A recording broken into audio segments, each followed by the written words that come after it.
dead on the beach.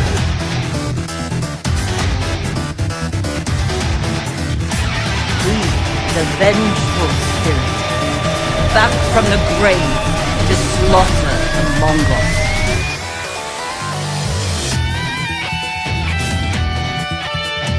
In 2016, Ghost of Tsushima was revealed, and watching the trailer at the time, I really wasn't enthralled with what I saw, as I was getting flashbacks from contemporary games with Neo. It wasn't until the end of the trailer when the Sucker Punch logo popped on the screen, and my childhood flashed before my very eyes. Sucker Punch are iconic developers. They're the creators of amazing IPs. Infamous is fantastic, and Sly Cooper is my favorite and most cherished video game series to ever grace the earth. And yes, I even liked Sly 4. Sly Cooper is the reason I love video games and comic books and just entertainment in general. Please put Sly in Smash Soccer. I love you, stay safe. These two games took the core essentials of comic book media and overstuffed them with charm, love, and personality in these fully realized fantastical worlds. What makes Ghost of Tsushima a unique project for Sucker Punch is that this is their most grounded effort yet.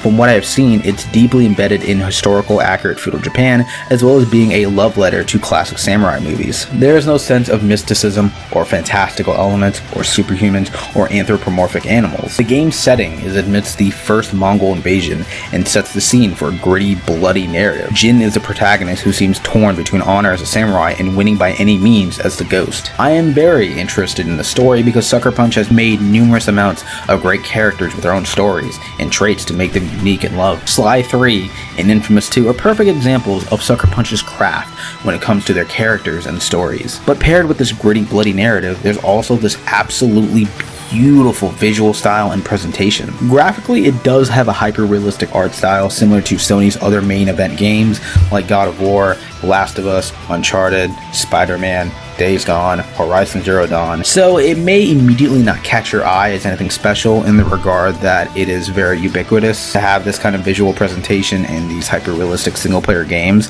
but this is where the game's own dynamic presentation kicks in. The geography, the landscapes, the environment are goddamn gorgeous. It is slathered in destruction, beauty, and color. It even has a film-grain black and white filter to resemble classic samurai movies a la Kurosawa, and a photo mode, which I have so much fun with in games that have it. But the real star of the show is how wind is used in the game.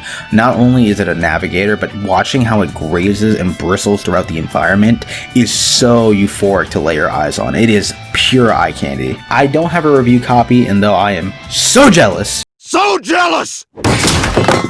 that these gaming figures get to play it early, you lucky bastards. All of my impressions are purely from trailers, and I am incredibly pleased with what I see, both on a visual and technical level, but let's get into what makes a game, and that is gameplay. So gameplay here has a couple of core components that I'm going to go over. First up is exploration and traversal. Ghost of Tsushima boasts this Breath of the Wild-esque open world with numerous locales, climates, and biomes for the player to explore.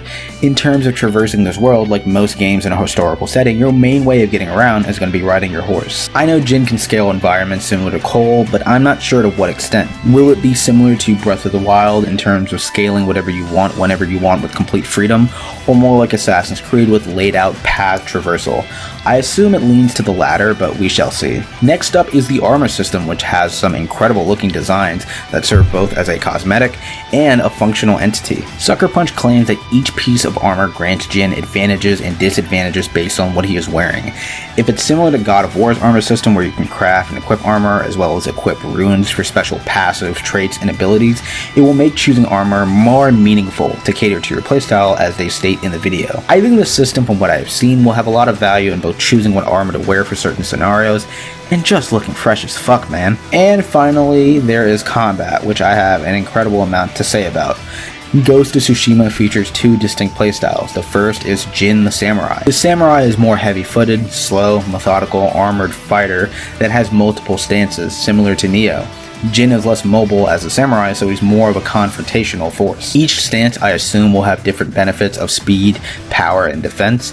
There's also a one-slice kill option for breaking someone's defense, a la Sekiro, so if you are more of a fan of mono-a-mono combat, this will probably be what you want to play, and this is honestly what I'm most interested in. And samurai combat, from what I saw, looked basic and non-resistant, kind of cookie cutter. Perhaps for demo purposes, you don't really want your main guy getting their ass whooped, so I understand that. I wanted to just put the gameplay from 2018 side by side with the 2020 gameplay. Now, I'm not one of those people who are going to screech downgrade. I understand the element of game development, and I understand that sometimes games can be shown off a bit too early, but you can quickly see that there's a difference in how smooth the animations are from 2018 versus 2020. Most notably in the movement of Jin himself as he's going from enemy to enemy. It's less of that calm stature as he gradually faces his foes and more of a jank to it. Is it the end of the world? No, but you can definitely tell a lot has happened between these last 2 years, and maybe not in the game's favor in the terms of its smoothness. In its defense though, it may be like Death Stranding, where it doesn't look appealing to play,